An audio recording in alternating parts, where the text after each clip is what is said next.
Здравейте, уважаеми зрители, и честита пролет!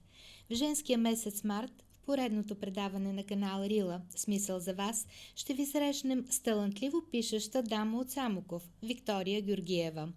След Ангелина Маринкова и Зинаида Хаджи Ангелова, с чието произведения ви запознах през 2015 година, през тази силна заявка за писател дава и 25-годишната Виктория с излизането от печат на книгата "Капчици живот" и представянето й пред читателите. Сборникът с разкази на Виктория Георгиева "Капчици живот" бе представен в Общинска библиотека Паисий Хилендарски.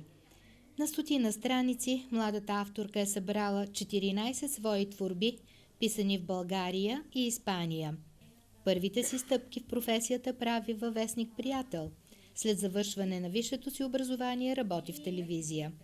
Заслужени ласкави думи младата авторка получи от главният библиотекар Албена Ихтиманска и нейният учител по китара Христо Христов, подтикнал я да събере в сборник разказите и да го издаде.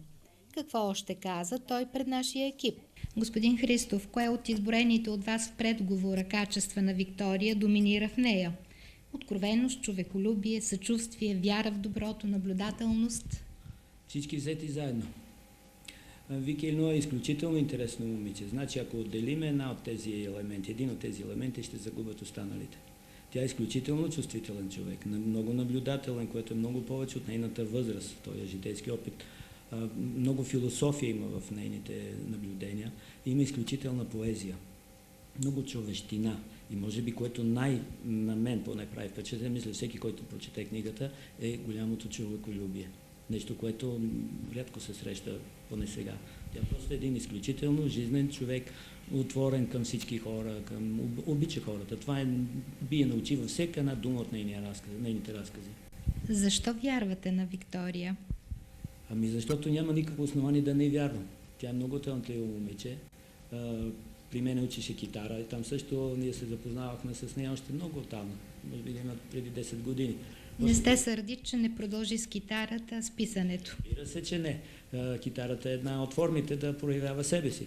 Писането и явно се оказа по-силно, т.е. имаше повече какво може да каже. В никакъв случай. Така че тя има много тепърва да започне да разказва. Тя е невероятно наблюдателен човек и то добронамерено наблюдателен човек. Докъде достига въображението, къде започва реалността за странниците, търсещи щастието извън България? Според мен или според нея? Според вас. Според мен няма еднозначен отговор. Значи от опита, който аз имам, примерно, моята възраст е такава, че би казала, че много е трудно човек да тръгне да странства, макар че мисловно скита. А от нейна гледна точка, вероятно е точно обратното, тъй като тя сега започва живота, може би по-добре да странства, за да опознае живота. А аз го опознавам с моя опит, който има от опита на другите. Трудно е да се отговори еднозначно. Христо Христов нарече Виктория явление, което сериозно навлиза не само в местната, но и в националната литература.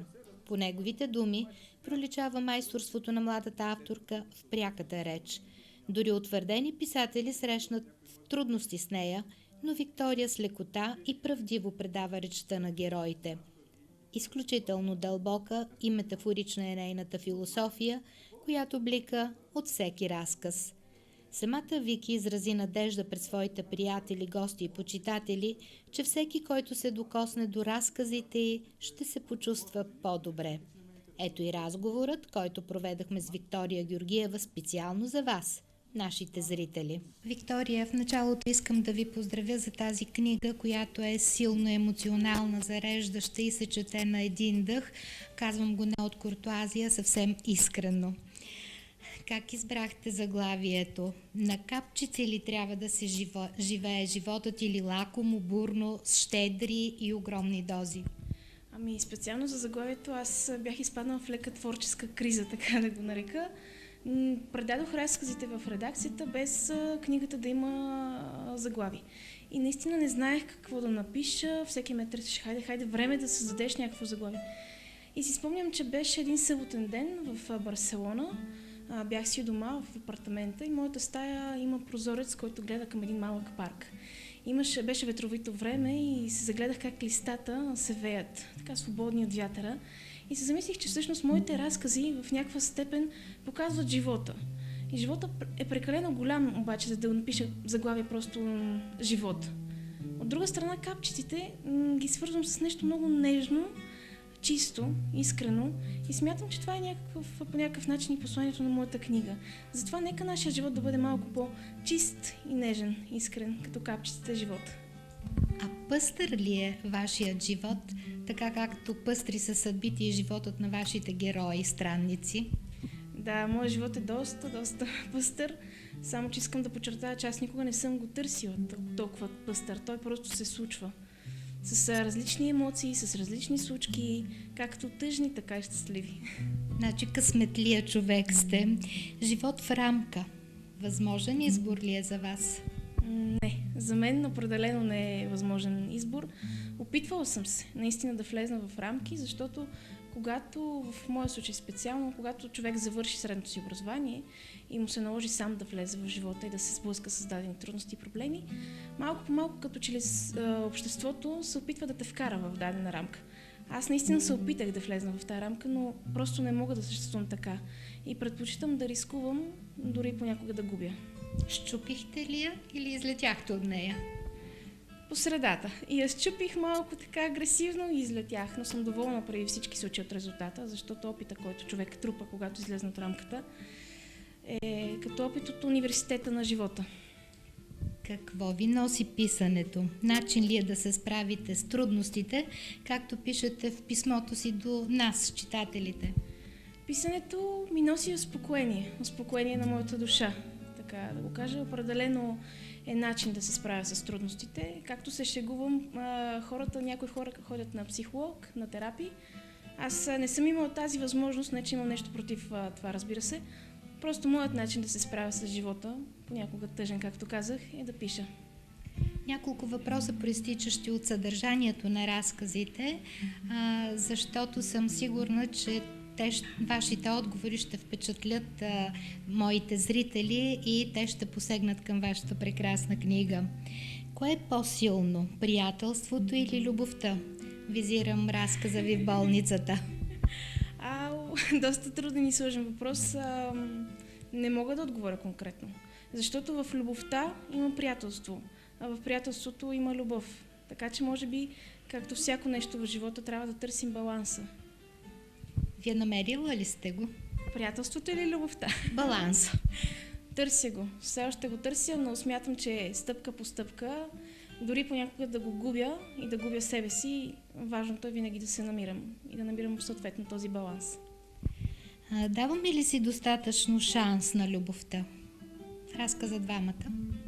Не смятам, за съжаление. Към днешно време, като че ли сме малко по-злобени, ежедневието ни не е направило такова.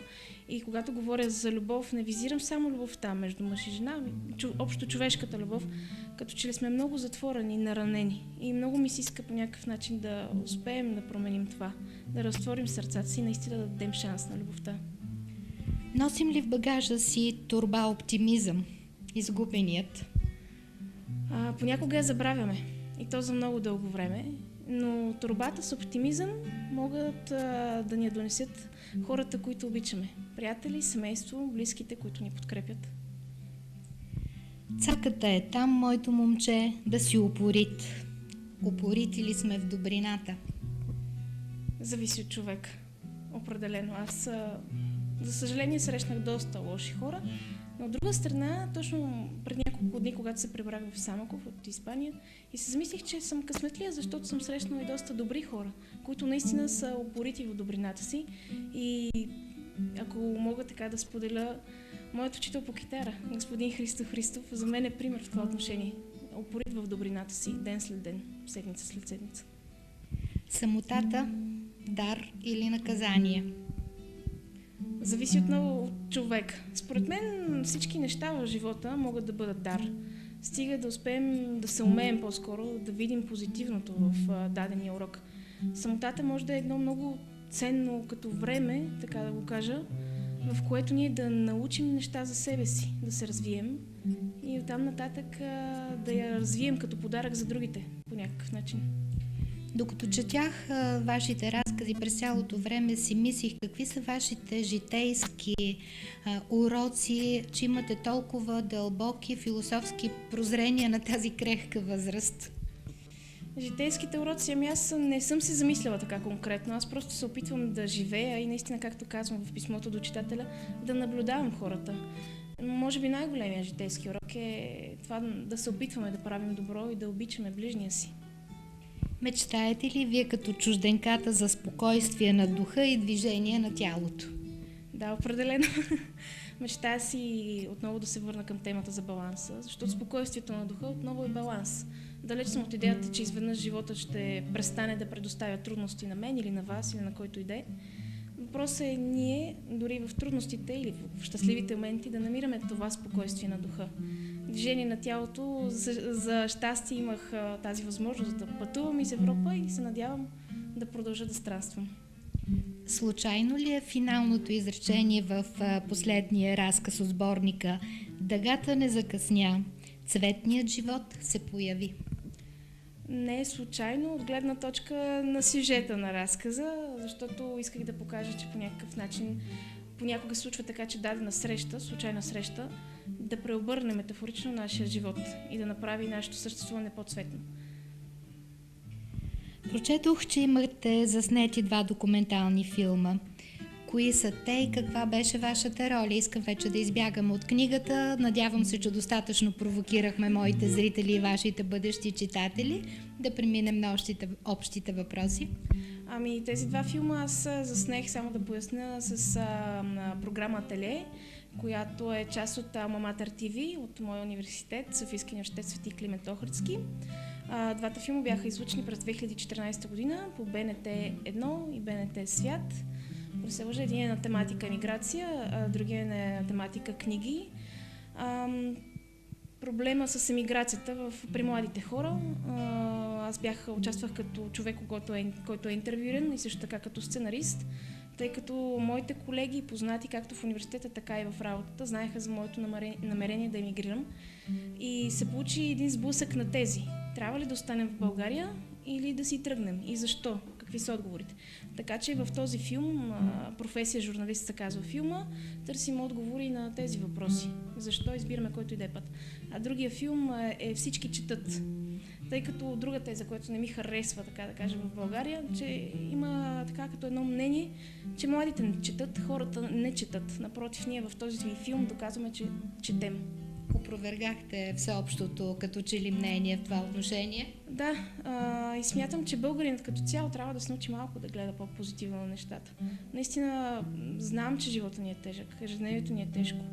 Наистина трудно оцеляваме буквално, но може би ако променим по някакъв начин начина си на мислене, позитивното, ще успеем да променим нещата. И аз чета и всички четем е точно пример за това. Само трябва да видим нещата. А в първия филм успяхте ли да намерите отговорите защо едни от младите хора остават, а защо други напускат родината?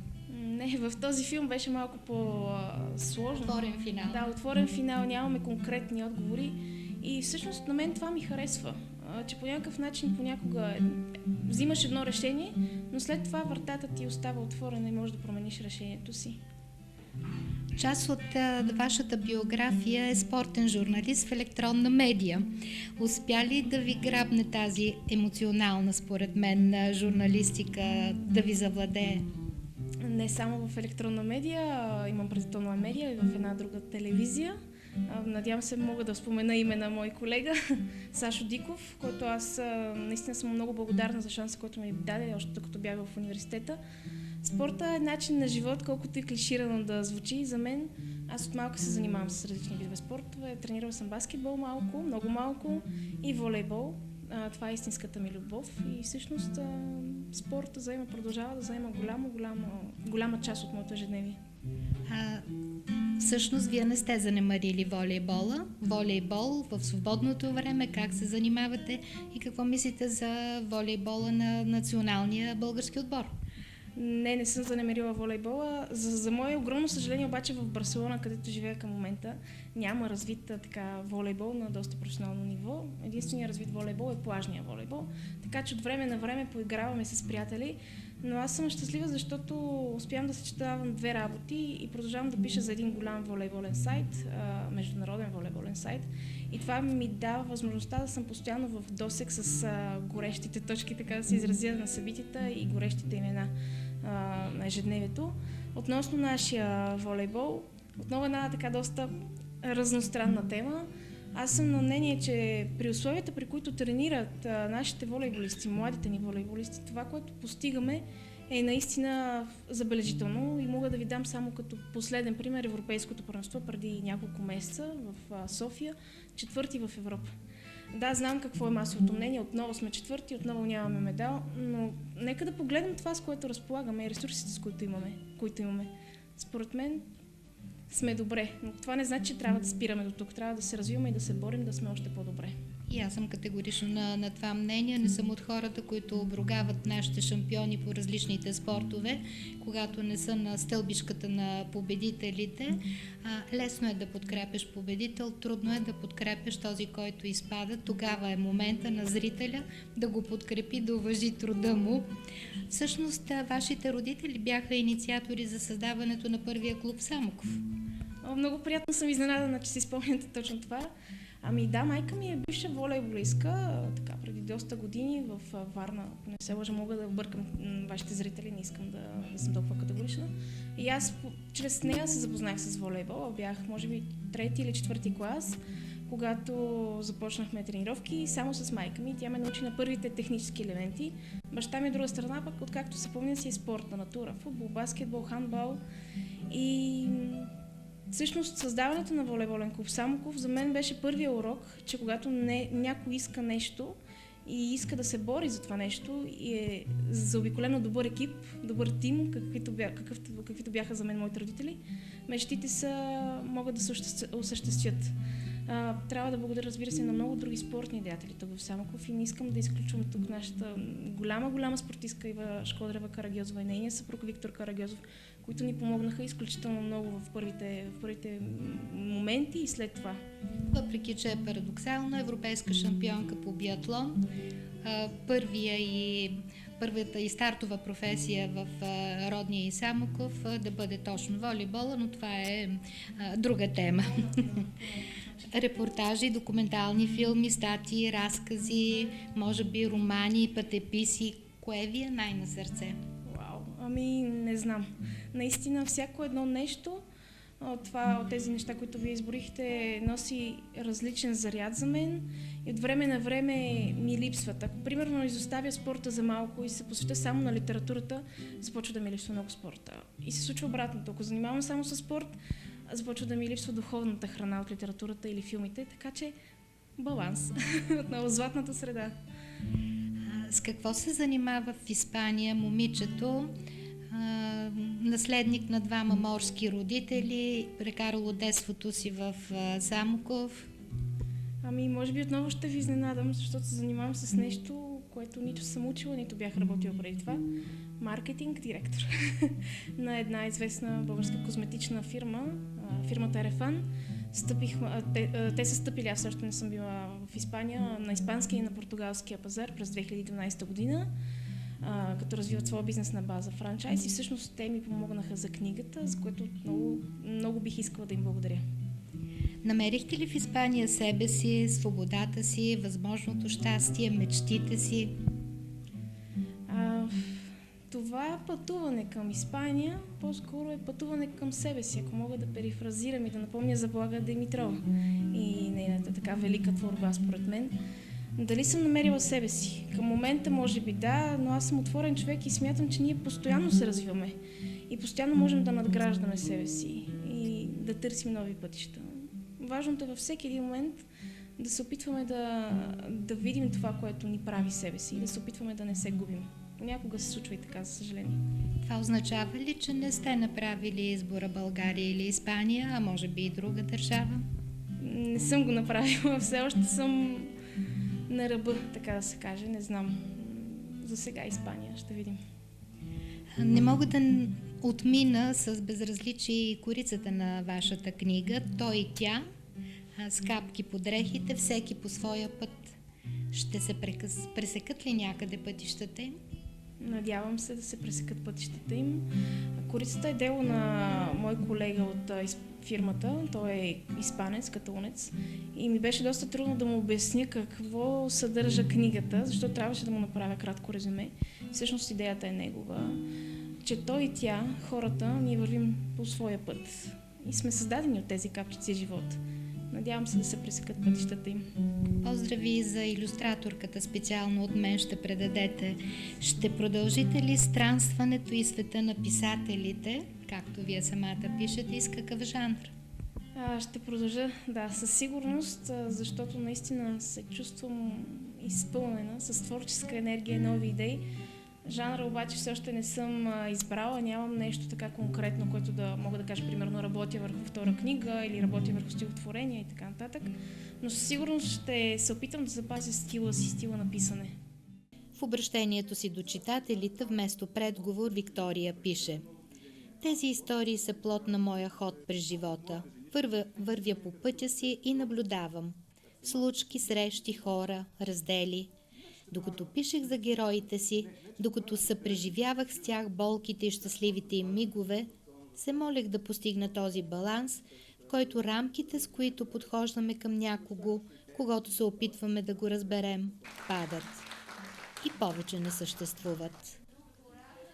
Допълнителен щрих към литературната вечер в библиотеката внесаха младите китаристи, които дори разплакаха по-емоционалните с избора си на популярните песни «Я кажи ми, облаче ли бяло» и «Хубава си моя горо». Аз съзрях в тях зовът им, Вики да се върне в България и да остане тук, защото на родината й трябват умни и амбициозни млади хора. Първата книга на Вики е подготвена за печат от издателство «Приятел». Графичното оформление е на Натка Вардарова.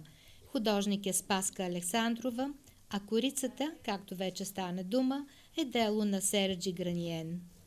Капчици живот можете да намерите в редакцията на вестник Приятел. Уважаеми зрители, толкова е хубаво, когато се срещаш с таланта на млади хора, нали?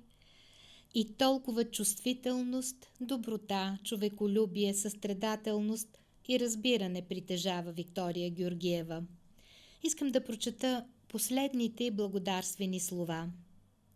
И благодаря на всеки един, когато съм срещнала по пътя си, на тези, които ми протегнаха ръка и на тези, които я отдръпнаха, защото без тези хора днес нямаше да съм аз. Присъединявам се към призива на Албена Ихтиманска капчиците живот да се превърнат в река и добавям: нека Вики с лекота върви по житейския път, избран от нея. Сигурна съм, че той ще бъде правилният. А на вас, уважаеми зрители, спокойна и удовлетворена вечер.